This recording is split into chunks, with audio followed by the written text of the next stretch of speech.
Hello, Darren Jacklin. How are you? I am fantastic. Good to see you today. It's good to have the Mega Manifestor in front of me, and discuss today how we can manifest and attract our dreams. You have some practices and some actions that we can take in our own life. You're mainly a corporate coach, but today you're going to really tell us precisely what we can do to manifest those, and we're going to talk about the law of attraction. So tell us about it all. How does this work? For sure, I want to teach your listeners around the world today specific and measurable action steps. The first thing to do is a lot of people want to change their life. You hear that a lot in workshops and seminars that people say, I want to change my life. How you change your life is by changing the waking hours of your day. Changing the waking hours of your day. The key thing is change the waking hours of your day. So from the time you wake up in the morning until the time you go to bed at night, what do you consistently do? Now, for most people, they're an extra in their own movie, and most people are unconscious. So the key thing is to be aware of when you first wake up in the morning, what do? Do you listen to an alarm clock? Do you go onto the internet and check your email? Do you get your kids off to school? Do you make your lunch? Do you go off to work? What are the action steps you do? Do you jump in the shower? Do you do your hair? Do you do makeup? Do you shave? And then what are you surrounded by? Do you read? Do you meditate? Do you pray? Do you do yoga? So I'm going to give you some specific action steps that I do and how I was coined the Mega Manifestor. The first thing I do when I wake up in the morning is I do an exercise called the attitude of gratitude. And I come up with a list either in my head or in my journal on paper, or I say it out loud in the shower. Every day is different, but I have a routine, but how I do that routine is different because I travel a lot. So what you're saying is that it's very important when we wake up to take those actions right away and not wait. The sooner Absolutely. we can do it, the better. And the reason why is because our brain has two primary functions in life, protection and survival. Our brain's job is to protect us and keep us safe. So it's just a function of the human brain where it wants to do what's safe, what's comfortable, what's familiar, what's easy. So we want to push onwards in regards to breaking that pattern, that habit, to do an attitude of gratitude exercise where we feel that we're grateful for everything around us in our life each day. And the more that we feel grateful towards things, the more that we open up. And so you're grateful that you can breathe. You're grateful that you can see with your eyes. You're grateful that you can read. You're grateful that you can write. You're grateful that you can eat with your hands. And that's the first exercise I do in the morning. The second exercise I do, and by the way, these are non-negotiable. I do these consistently, non-negotiably. And that's where sometimes in your life you got to get to is make it non-negotiable. If you talk to a professional athlete, him or her, they make it non-negotiable. They have to work out 4, 5, 6, 7 days a week, consistently non-negotiable. So step number one is an attitude of gratitude. Number two is I use what they call virtualization, not visualization. I'm a highly visual learner. But virtualization is what Olympic athletes use and space astronauts use. I've had a chance to work with space astronauts and Olympic athletes from around the world. And virtualization is not commonly known around the world to the mainstream of people. But the virtualization is what we use the 5 senses. So you smell it, you see it, you can hear it, you can taste it, you can touch it. So you're using the auditory, the visual, and the kinesthetic. So if somebody, for example, wanted to find a dream job or career or business, while they're awake in the morning, they're laying in bed or they're in the shower, they're doing their hair or their makeup or getting their kids off to school, they're feeling in their body what it's like to have that ideal job. Maybe they want to be a bank manager of a financial services company. So they're feeling in their body what it's like to be the branch manager of that financial services company. They're walking in. They're in that mindset of already in their mind believing it. So, for example, if I want to become an Olympic athlete, I'll give an example. I coached and mentored an Olympic athlete in Canada. And every morning when she would wake up, she would virtualize in her physical body that she was standing on the Olympic podium at the gold medal position. She would feel in her body that the Olympic medal is going around her neck, and she would kinesthetically feel the weight of that gold medal touching her body. She would hear the national anthem of her country being played in the background, and she would look visually straight in front of her, which was a wall, and what she would visualize in her mind was the inside of the stadium. People stand on their feet, cheering, screaming, waving her country flag, yelling, taking pictures, and her being viewed by billions of people all over the world through television and through the internet. Mm-hmm. And So that she would do that in the morning. I mean, because there is one you do that all day long. I mean, you basically walk in those shoes, or do you her in her case the final result she was sitting when she was waking up. She would take 10-15 minutes doing that. Your first hour of the day is the most critical. If you look at high-level achieving men and women corporate executives in corporate America, corporate Canada, organizations around the world, which I've been very blessed to work with, these people have a systemized routine that they do every day. It's called the hour of power. And it's that mindset that they focus the first hour of their day with no distractions. Now, sometimes you're going to have children, or you're going to have sirens, or you're going to have an unexpected telephone call come in, or a spouse or a partner that needs you for something. And that's understandable. That's human nature, human behavior. But you want to minimize the amount of distractions you have and focus the first hour of your day is, what are you mentally focused on? It's a mindset. And so with the Olympic athlete, for example, she virtualized in her body the medal going around her neck, hearing the national anthem, and seeing the audience of the crowd of people waving and cheering. And then she felt what it was like to stand on that Olympic podium receiving the Olympic medal. And she conditioned her body. Yeah, but without getting off track on the practices, I mean, how you don't get obsessed by this? Because a lot of people get obsessed about their goals and intention, and then something shifts there, no? Well, for sure, absolutely. I'll give you an example. In 2007, I was doing a public event one day in Canada, and I had a small group of people, about 103 people in a room, and they were talking about the movie The Secret that came out a few years ago. And it was a world phenomenal movie. It was on Oprah and Larry King and all those shows. And some of the people in the movie are friends of mine. And the thing is that some people were thinking it was hokey and fluffy and debunking it. It's repackaged self-help material. And one of the interesting things was I shared with the people, I said, listen, I'm going to show you this stuff is not hokey and fluffy. I said, in fact, let's make it specific and measurable. So I made an outrageous claim that I said within 365 days, because it's specific and measurable, I'm going to manifest a multi-million-dollar mansion somewhere on planet Earth. Oh, yeah, I heard about that one. Yeah, I was all over the media, all over the world, and all over the internet. I had people go like this saying, what the heck is this? Like, are we drinking Kool-Aid here or what? And it was really funny because I had a lot of skeptical people. But every day that I'd wake up in the year 2007, I would virtualize in my body laying in a mansion. I would visualize walking in, doing dinner parties, doing humanitarian stuff, doing charity fundraising events, doing live workshops and seminars, doing movie nights. And I got into my body the experience of what it would feel like acting as if it already happened. And I would walk around. Now, it took 9.5 months to manifest a $6 million mansion in Vancouver, British Columbia, Canada. And I lived in it for free for 10 months. It was a 14,000 square foot mansion on 53 private acres. Now, here's the interesting thing is, the mansion was owned by a family in Asia who had multiple homes around the world. And this one mansion that was 15 years old was only slept in 5 nights in 15 years. It was a weekend getaway home. And so when people want to manifest things or experience the law of attraction, the mind goes to, well, how am I going to manifest more money? How am I going to manifest a dream relationship? How am I going to manifest a trip or a career or a job or some real estate business deal?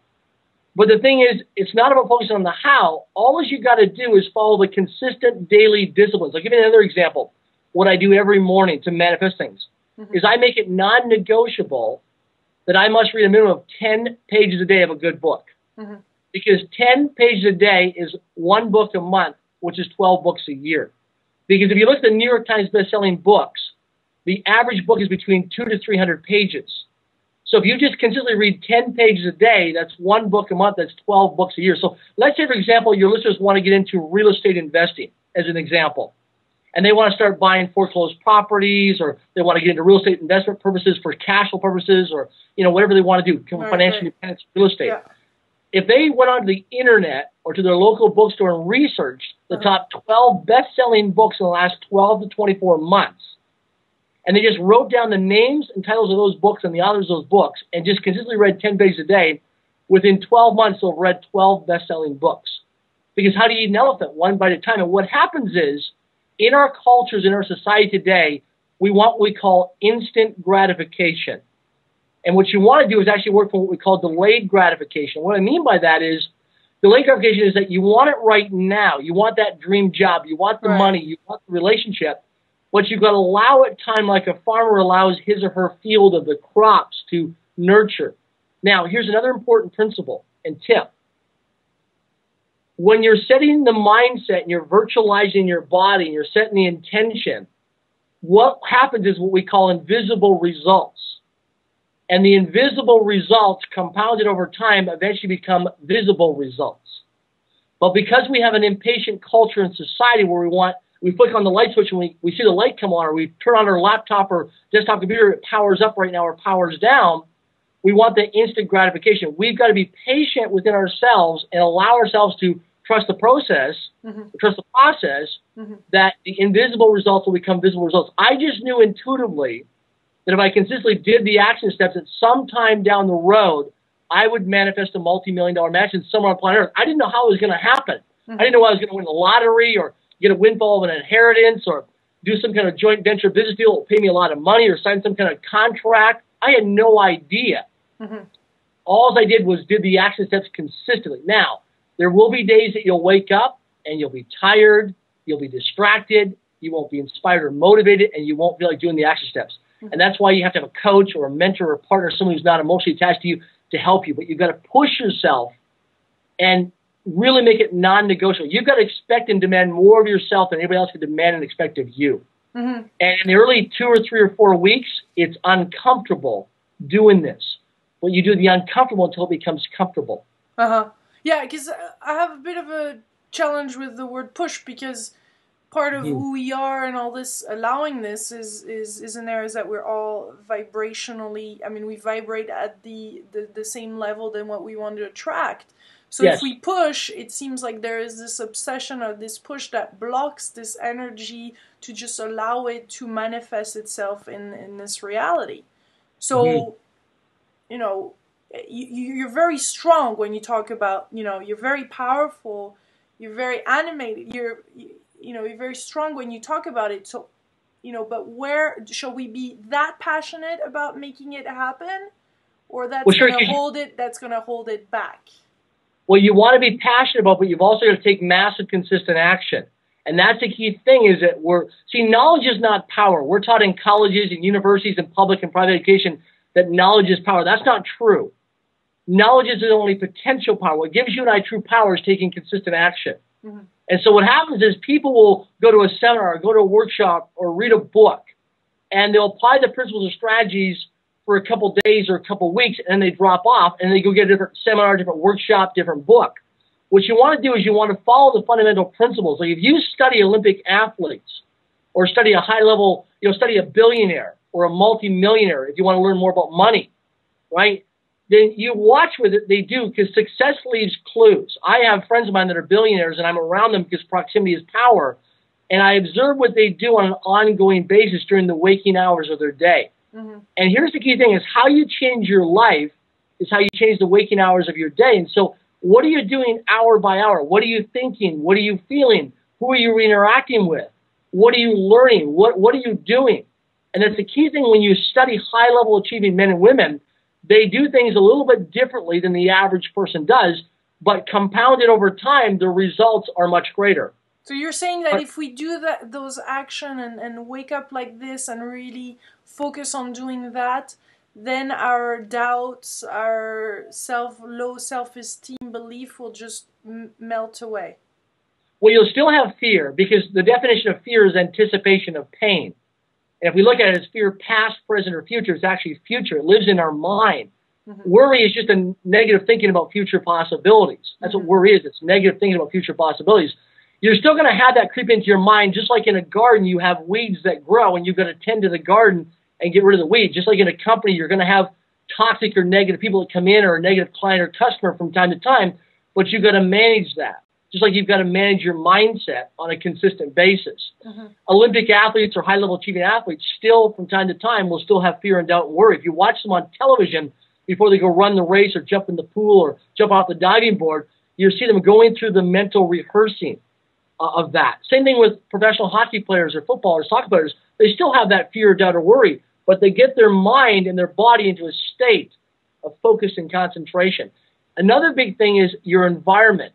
Who you hang out with on a consistent basis. Now, if you're a parent or a legal guardian, you have children, you're very protective of your children about who they hang out with after school, in the evenings and on the weekend and during summer holidays. But as adults, are you consciously aware of who you're spending time with in your proximity on an ongoing, consistent basis? And most adults are not aware of that consciously. Mm-hmm. They just hang out with anybody, you know, somebody from the church, somebody from the Rotary Club, somebody from the Lions Club, somebody from the Parent Teachers Association, somebody in their neighborhood. They're not aware of who they're spending time with. But the 5 people that you spend the most amount of time with on a consistent basis is who you become, mm-hmm. compounded over time. And we're not aware of that for the most part. But it's very important, your environment and your influence of other people that you spend time with. It's very, very important. So here's the key thing. If you want to become more successful, spend more time with people that you respect and admire, not people you always have an influence on. That makes sense. Yeah. So would you have some last little tips, because we're running, unfortunately, out of time, but would you have some last little things or practices that we could share here? Absolutely. One of the key things is that I do is and you've heard this many, many times by a lot of people, is have a vision board. Yeah. You can also have a vision wall. I have a wall that has all different kinds of things that I want to achieve in my life on a regular, consistent basis. You know, in areas of health, finances, spirituality, career, business, travel, humanitarian, philanthropy, all that kind of stuff. You want to see visual pictures, and you want to create an environment in your home or in your office or in your automobile that feels successful. Uh-huh. And you want to do that on a regular, consistent basis. And you want to get around places. You know, if you want to stay in nice hotels, go have lunch. Go walk through hotels. I on a regular basis, will see a restaurant that maybe I cannot financially afford at the time. I'll actually walk in there and just use the restroom, or go have a a glass of water or a cup of tea, uh-huh. because I can't afford the meal. But I go in there to have the experience. Uh-huh. And you stick a yes I can little sticker, because we see that behind your head you have a little yes. Yes I can, the yes I can attitude. So last little word. I have a hard time to say that word. I can't with my French accent say word. Would you have a last little word for us? Absolutely. A key principle, if you want to increase your productivity and production in your life and just fast track things, is what I call a 10-10 principle. I learned this from a friend of mine who's a billionaire. And what he does is he writes down in a journal or a diary or on paper 10 of his highest priorities that he'll either do himself or herself or can delegate by 10 a.m. the next morning. So 10 highest priorities that you'll do or delegate to an assistant or virtual assistant or somebody else before 10 a.m. the following morning. You'll find within 7 days, you'll see your productivity increase specifically and measurably. Thank you. And I guess if we want coaching, we can contact you through the website, that is. Absolutely. I coach people all over the world and would love to contribute to more people's lives and make a difference. Well done. Thank you. Thank you very much for taking the time to teach us those principles. Thank you.